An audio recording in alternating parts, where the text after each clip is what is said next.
Hello students, I am back again with a new video. पता है अभी बहुत मैं खुश हूँ क्योंकि क्लास में एक बड़ा सा मजाक हो गया। क्लास में क्या हो रहा था, लड़के आजकल बारिश हो रहा है तो बारिश हो रहा था बाहर, तो क्लास ठीक से जो अटेंड नहीं कर पाए, जो टीचर अटेंड करने वाले थे। बच्चे बड़े बदमाशी कर रहे थे, बड़े हल्ला कर रहे थे। उनका बीच में एक लड़का था जिसका नाम था चिंटू।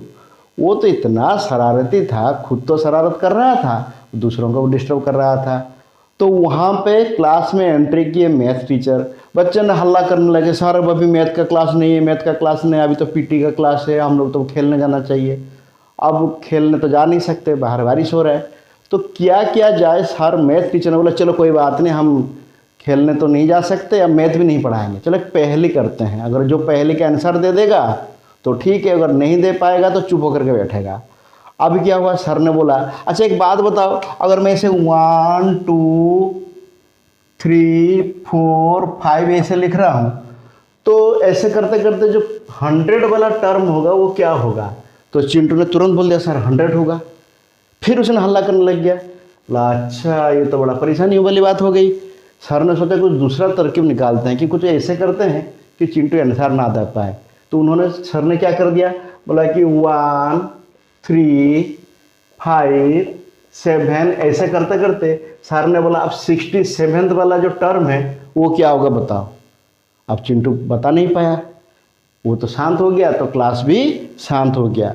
अब देखते हैं इस पहेली को हम कैसे सॉल्व करेंगे। चिंटू की जगह अगर हम होंगे तो उसको कैसे सॉल्व करते। तो माय डियर स्टूडेंट्स, आज का जो टॉपिक है हमारा एपी यानी कि एरिथमेटिक प्रोग्रेस। एरिथमेटिक प्रोग्रेस कैसे होता है, क्या होता है और इसको कैसे हम सॉल्व करेंगे।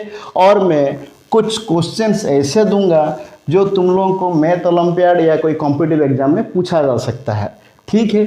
तो बात यह है, जैसे मान लो आप किसी टैक्सी में जा रहे हो। जब टैक्सी में जाते हो, टैक्सी वाला बोलता है कि भाई आप चाहे 1 किलोमीटर जाओ या 10 किलोमीटर जाओ, जैसे आप टैक्सी में सवारी हो जाओगे यानी कि बोर्ड हो जाओगे तो आपको 50 रुपीज़ देना पड़ेगा। उसके बाद हर किलोमीटर में आपको मान लो उसने बोल दिया कि 8 रुपया करके देना पड़ेगा। तो कैसे होगा, यानी कि जैसे हम बोर्ड कर गए तो पहला हमको कितना देना पड़ेगा, 50 रुपीज़। उसके बाद हर किलोमीटर में हमारा 8 रुपया 8 रुपया 8 रुपया ऐसे जोड़ते चला जाएगा। तो हम मान लो कि 10 किलोमीटर जाएंगे, कितना पैसा देंगे, कैसे हम ये सब को फाइंड आउट करेंगे, आज हम देखते हैं। इसी टाइप का क्या है कि आप देखिए, मैं 2 चीज़ लिख के यहाँ पे दिखाता हूँ पैटर्न। पहला पैटर्न जो है मेरा सिंपल, जो हम बचपन से पढ़ते आए हैं वो क्या है, 1 2 3 4 5 ऐसे लाइक दिस। ये जैसे नेचुरल नंबर है ना, 1 से शुरू हो गया और 2 3 4 5 से ऐसे चलते जाएगा, हम गिनते गिनते थक जाएंगे, ख़त्म नहीं होगा। अब दूसरा नंबर मान लो ऐसे होता है जो सर ने चिंटू को पूछा था, इसको मैं थोड़ा नीचे लिखता हूँ ऐसे करके 1 2 की जगह मैं ऐसे लिख देता हूँ 1 3 5 7 9 11 लाइक दिस। अब देखो पहले वाले जो हमारा पैटर्न है, इस पैटर्न में हो क्या रहा है, स्टार्टिंग हो रहा है 1 से और इसका बीच में जो इंटरवल है 1 है, यानी कि सेकंड टर्म 2 है, थर्ड टर्म 3 है, फोर्थ टर्म 4 है एंड फिफ्थ टर्म 5 है। यानी कि फर्स्ट में क्या लिख सकता हूं, अगर मैं लिखूंगा इसको टर्म 1 T1 लिख सकता हूं कि नहीं, लिख सकता हूं कि नहीं। और इसको क्या लिख सकता हूं मैं, T2, इसको क्या लिख सकता हूं, T3 T4 T5 like this, ऐसे लिख सकता हूं ना। और नीचे वाले के टर्म को मैं कैसे लिख सकता हूं, देखो इसको भी मैं इसी टाइप का लिख सकता हूं, T1 T2 T3 T4 and T5 T6 like this, ऐसे लिख सकता हूं ना। अब देखो अगर हम ऐसे लिखेंगे तो मैथमेटिकली हम इसको कैसे रिप्रेजेंट करेंगे माय डियर।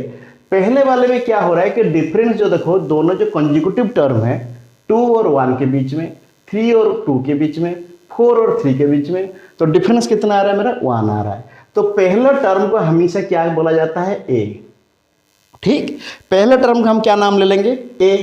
तो ये अगर A1 हुआ, T1 की जगह में A1 लिख दिया, A1 जो है ए वही है।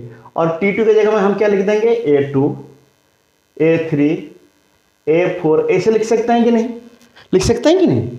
अब देखो ये केस तो बड़ा आसान है, आपको अगर 100 के अगर 1000 टर्म में पूछा जाएगा, बता दो कि 1000 टर्म क्या होगा, यानी कि 1000 होगा।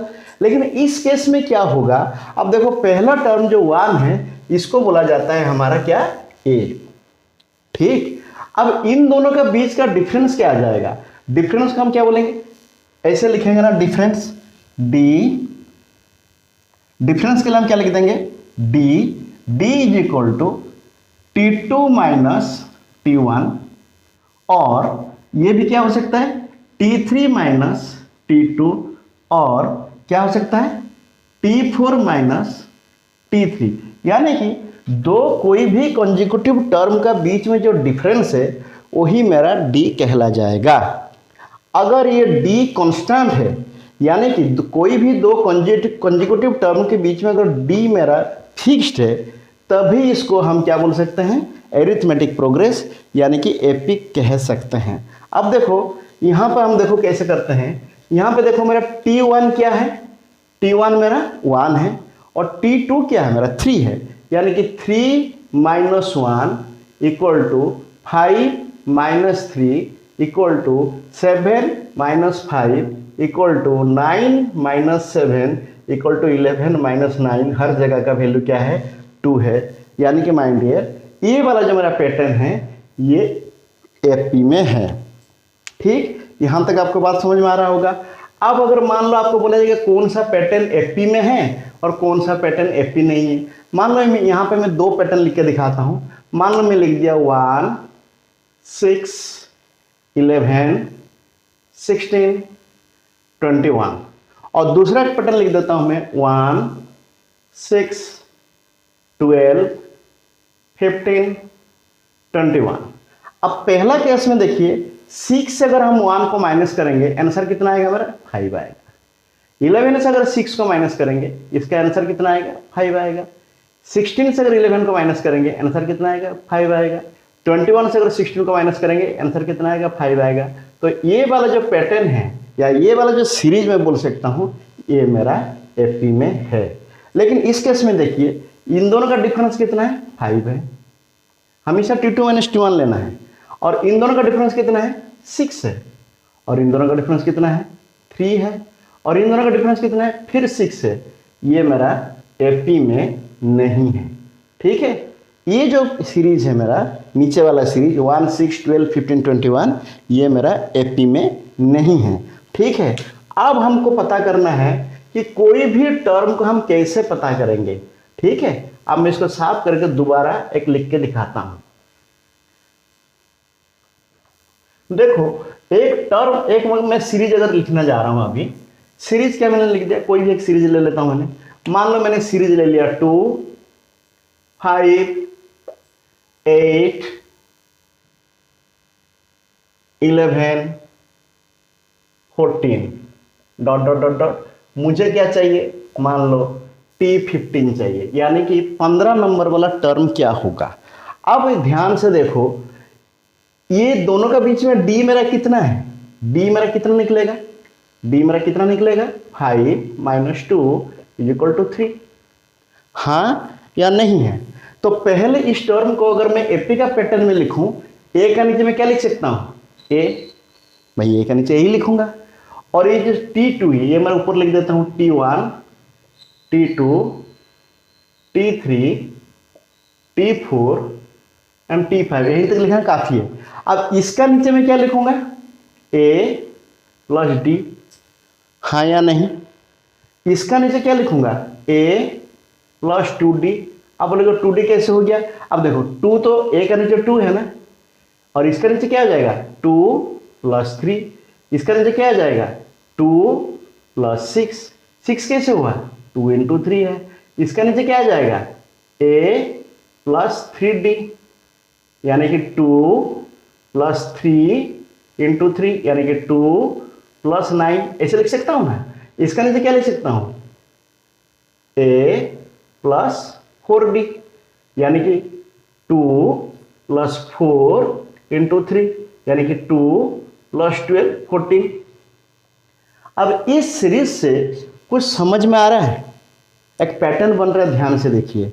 आप बोलोगे क्या पैटर्न बन रहा है? यहाँ मैं 2 की जगह में मैं ऐसे लिख सकता हूँ कि नहीं, a प्लस 0d, ऐसे लिख सकता हूँ नहीं, a प्लस 0d, ठीक से नहीं दिख रहा होगा, मैं ऐसे लिख सकता हूँ 2 प्लस 0 इंटू 3 लिख सकता हूँ कि नहीं, यानी कि 2 प्लस 0, यानी कि मैं ऐसे लिख सकता हूँ a प्लस 0d। अब लोग ऐसे क्यों लिखा? अब ध्यान से देखो, जब t1 था उससे कम था 0d, जब t2 था तो d मतलब 1d, t3 था तो ये 2d है, t4 है तो 3d है, t5 है तो 4d है। उसी टाइप का जब t15 होगा 1d कम होगा कि नहीं? जब t15 होगा 1d कम होगा, मतलब a प्लस 14d होगा कि नहीं? तो इसका वैल्यू मैं तुरंत निकल सकता हूँ, 2 plus 14 into 3, 2 plus 42 is equal to 44, यानी कि t15 मेरा 44 तुरंत निकल गया। समझ में आया? तो इस पैटर्न को अगर हम एक फॉर्मेट में डालें, यानी कि जिसको कहते हैं फॉर्मूला, तो फॉर्मूला क्या हो जाएगा? tn will be a plus n minus 1 whole into d। फिर बोलोगे tn is equal to a plus n minus 1 whole into d।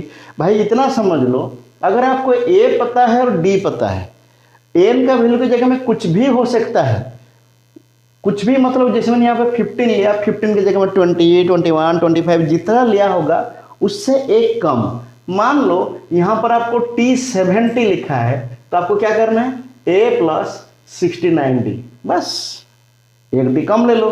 अगर आपको यहाँ पर लिखा है कि t112, चलो तो t112 क्या हो जाएगा? a प्लस 111d, एक कम d। यहाँ जितना होगा उससे एक कम d लेना है। उम्मीद करते हैं यहाँ तक आपको समझ में आ गया होगा। इसका पर एक दो न्यूमेरिकल सम देख लेते हैं। जैसे मैं न्यूमेरिकल जैसे मन से बना रहा हूँ, आपका बुक से नहीं है। अगर आपको बुक से, आप लोग कमेंट सेक्शन में बताओ बुक से करना है तो वो भी कर देंगे। और मैं बिल्कुल आपको प्रॉमिस करता हूँ, आपका बुक से भी कोई एडवांस लेवल का भी हम क्वेश्चन इसमें करा सकते हैं। फॉर एग्जाम्पल मान लो ये आपको दिया गया है कि एक पैटर्न ऐसा दिया गया है, मान लो 7, 9, 11 dot dot dot dot t65 कितना होगा? Very easy. ये मेरा क्या है भाई? ये मेरा a है, और d कितना हो जाएगा? 9 से 7 चला जाएगा तो 2 बचेगा, यही मेरा d है। तो मैं आपको पहले ही बताया t65 तो कितना हो जाएगा? ज़्यादा नहीं सोचना है, a प्लस 64d। तो a का वैल्यू मेरा कितना है? 7 है, प्लस 64 इंटू डी कितना है मेरा? 2 है। आंसर क्या है? 7 प्लस 128 इज इक्वल टू 135। देखो कितना जल्दी, कितना आसानी से निकल गया। समझ में आया? इस टाइप का आपको क्वेश्चन जो है ना, बहुत एकदम रसगुल्ला वाला क्वेश्चन है, बहुत आसानी से हो जाएगा। थोड़ा सा इस लेवल को मैं एडवांस करता हूँ, ठीक है? आप लोग एडवांस मतलब जो मान लो कोई कॉम्पिटिटिव एग्जाम में या तो हो सकता है आपका बोर्ड में भी आ जाए, इस टाइप का क्वेश्चन में करके भी दिखाता हूँ। मान लो किसी जगह में लिखा है tn is equal to 3n minus 2, right? tn is equal to 3n minus 2, और आपको बोला है कि t51 निकालो।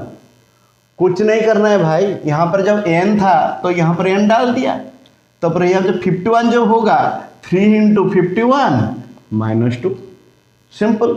आंसर क्या आ जाएगा? 3, 15, 153 माइनस 2 इज इक्वल टू 151। देखो कितना आसानी से हो गया। कोई प्रॉब्लम है? उम्मीद करता हूँ कोई प्रॉब्लम नहीं हो रहा होगा। ये भी उम्मीद करता हूँ आप लोगों को समझ में आ रहा होगा। अगर समझ में आ रहा है तो एक लाइक तो बनता है ना भाई, तो मेरे को भी एनकरेजमेंट मिलेगा, लगेगा कि हाँ किसी को समझ में आ रहा है, तो मेरा जो मेहनत है कोई तो देख रहा है, किसी को तो अच्छा लग रहा है, किसी को तो तरक्की हो रहा है, ठीक है? अब देखो दूसरे क्वेश्चन में तैयार करता हूँ। इसी क्वेश्चन को थोड़ा सा दूसरे तरीके से मैं लिख देता हूँ। मान लो बोला है tn is equal to 2n square minus 1, ठीक? tn is equal to 2n square minus 1 बोल दिया, कोई डरने वाली बात नहीं है। और आपको बोला है कि t 11 निकालो। वेरी सिंपल, n जब था तो n स्क्वायर डाल दिया आपने, तो t11 जो बोला है 2 इंटू 11 का square minus 1 is equal to 2 into 1 to 1 minus 1 is equal to 242 minus 1 is equal to 241। देखो कितना आसानी से निकल गया, मुश्किल से 10 सेकंड लगेगा। ये तो मैं करके लिख के बता रहा हूँ, बोल के समझा रहा हूँ, अदरवाइज ये तो मुंह में हो जाएगा। समझ में आ रहा है? यहाँ तक उम्मीद करता हूँ समझ में आ गया। अब क्या हुआ कहानी यहीं पे, लेकिन बात रुका नहीं, बात फिर आगे चलने लगा। आप बोलो कि बात आगे चलने लगा, फिर बच्चों ने क्या किए, क्लास में हल्ला करना चालू कर दिया। अब इसको जैसे समझ गए तो सर ने कुछ भी सवाल दिए तो बच्चे ने फटाक से कर रहे थे, और करके फिर आपस में फिर हल्ला गुल्ला, फिर मस्ती मजाक, क्लास डिस्टर्ब। बारिश अब तक खत्म नहीं हुआ, बच्चे बाहर नहीं जा पा रहे हैं, तो सर ने थोड़ा तिकड़म लगाया। सर ने क्या बोले, अच्छा एक काम करो, तुम 1 से 10 तक जोड़ के बताओ, 1 + 2 + 3 + 4 ऐसे करके +10 तक बताओ तो कितना होगा।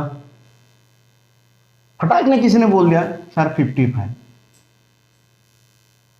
सर को आश्चर्य हो गया, अरे ये कैसे हो गया भाई।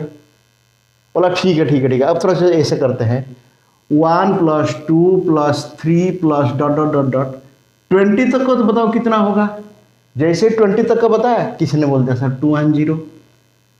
अब सर ने पूछा कि तुम कैसे बता रहे हो। उसने बोला सर सिंपल, इसको मुझे कुछ नहीं करना है, अगर 1 2 3 4 ऐसे जोड़ के जाऊं तो 55 हो रहा है। अब कैसे हो रहा है, बच्चे ने कैसे निकाला, अब देखो मैं कैसे आप लोगों के सामने करके दिखाता हूं। देखो 1 से 10 तक 55 कैसे आ रहा है। मैं इसे क्या करूंगा, मैं इसे लिख दूंगा 1 + 2 + 3 + 4 + 5 ... +10। अब उस बच्चे ने क्या किया, उल्टा कर दिया। बोले क्या उल्टा कर दिया, इधर 1 से 10 लिखा है ना, उसने उल्टा करके यहाँ पर 10 + 9 + 8 + 7 + 6 ... +1 कर दिया।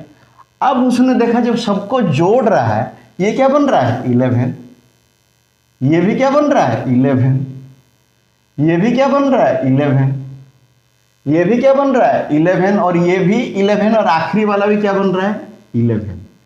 अब उसने देखा कि कितना 11 बन गया भाई, 10 11 बन गया, तो टोटल कितना हो गया 10 × 11। लेकिन सर ने तो बोला था एक बार जोड़ने के लिए, और बच्चे ने 2 बार जोड़ दिया है, तो उसने क्या किया, /2 कर दिया। आंसर क्या आ गया 55। माय डियर, इसको कहते हैं रिवर्स एडिशन मेथड। ठीक, इसको हम क्या बोलते हैं, रिवर्स एडिशन मेथड। लेकिन ये तभी सफल होता है जब हमारा स्टार्टिंग पॉइंट 1 हो और इंटरवल 1 हो। तो इसका फॉर्मूला, इसको SN बोलते हैं। SN मतलब sum of n number, SN मतलब sum of Tn, sum of Tn, यानी कि Tn मतलब T1 to Tn, sum of n terms हम ऐसे बोल सकते हैं, sum of n terms in an FE।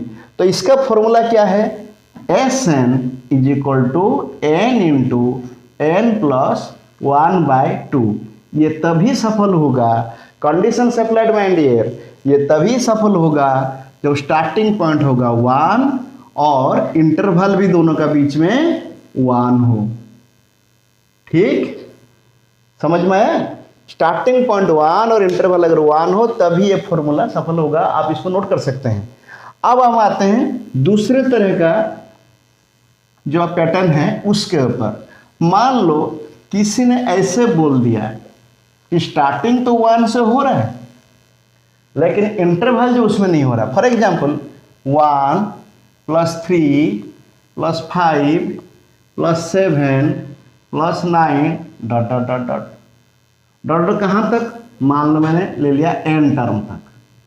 n term क्या होगा हमें नहीं पता, बाद में हम चर्चा, ये तो हम जो Tn है उससे पता लगा सकते हो। n टर्म क्या होगा, इसमें क्या होगा, a क्या है, हमारा 1 है, तो Tn क्या हो जाएगा, Tn क्या हो जाएगा 1 + n - 1 होल × 2, क्योंकि d मेरा 2 है।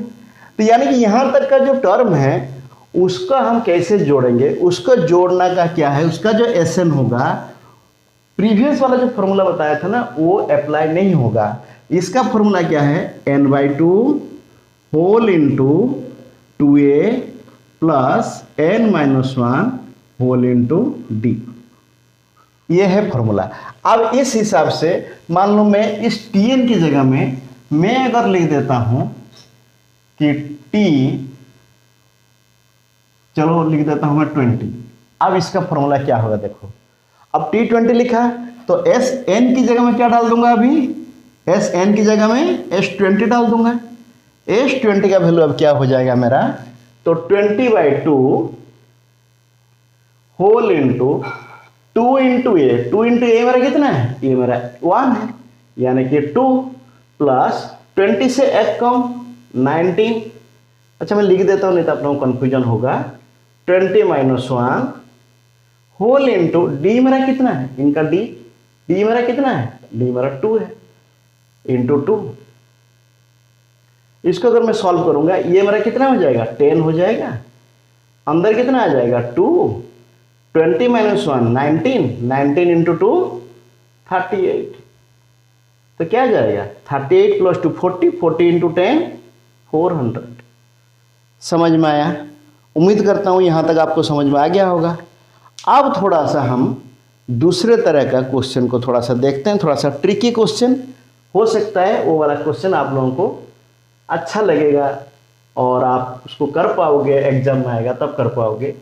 तो देखो एक क्वेश्चन ऐसा है, मान लो ऐसे दिया है कि Tn is equal to 3n-2, ठीक, Tn is equal to 3n-2, और आपको बोला है वो कि कॉमा S12 कितना है। ये तो बड़ा झाम हो गया। अब इसको कैसे निकाले हम, Tn is equal to 3n-2, A नहीं दिया है, डी नहीं दिया है, कुछ नहीं दिया है, कैसे निकालेंगे? इसमें कोई डरने वाली बात नहीं। देखो मैं कैसे करता हूं, Tn is equal to 3n-2 दिया है तो T1 क्या हो जाएगा, अभी थोड़ी देर पहले बताया ना, वहां n की जगह 1 डाल दो, 3 इंटू 1 - 2 इज इक्वल टू कितना हो जाएगा, 3 से 2 गया 1, राइट। और T2 कितना हो जाएगा, 3 इंटू 2 - 2, 6 से 2 जाएगा कितना हो जाएगा 4, राइट। एंड T3 कितना हो जाएगा, 3 इंटू 3 - 2, सो 9 से 2 गया कितना हो जाएगा 7। अब ध्यान से देखो पहला टर्म जो है मेरा a है। अब T2 से T1 अगर माइनस करूंगा मैं, यानी कि 4 से 1 जाएगा, d का वैल्यू क्या हो जाएगा, T2 - T1, या तो T3 - T2, इसका वैल्यू क्या है, चाहे 7 से 4 माइनस करो या 4 से 1 माइनस करो, बात एक ही है। चलो इसको अगर करता हूं, इसका नीचे लिख देता हूं, 4 - 1 is equal to 7 - 4 equal to 3, यानी कि आपका डी क्या निकल गया, 3 निकल गया, राइट। अब ए मिल गया, डी मिल गया, आपको तो आराम से निकाल सकते हैं S12। अब S12 का वैल्यू क्या हो जाएगा, S12 फॉर्मूला हम डाल देंगे, 12/2 होल इंटू 2 इंटू मेरा ए कौन है, 1 है, 1 प्लस n कितना है 12 है, 12 - 1 होल इंटू डी मेरा कितना है 3 है, डी मेरा 3 है। अब इसको हम सॉल्व कर सकते हैं, तो 12/2 कितना हो जाएगा 6 होल इंटू 2 और 12 - 1 11, 11 इंटू 3 33, ठीक। अब क्या हो जाएगा 6 इंटू 35 कितना आ जाएगा 190, आंसर आ गया आपका सामने।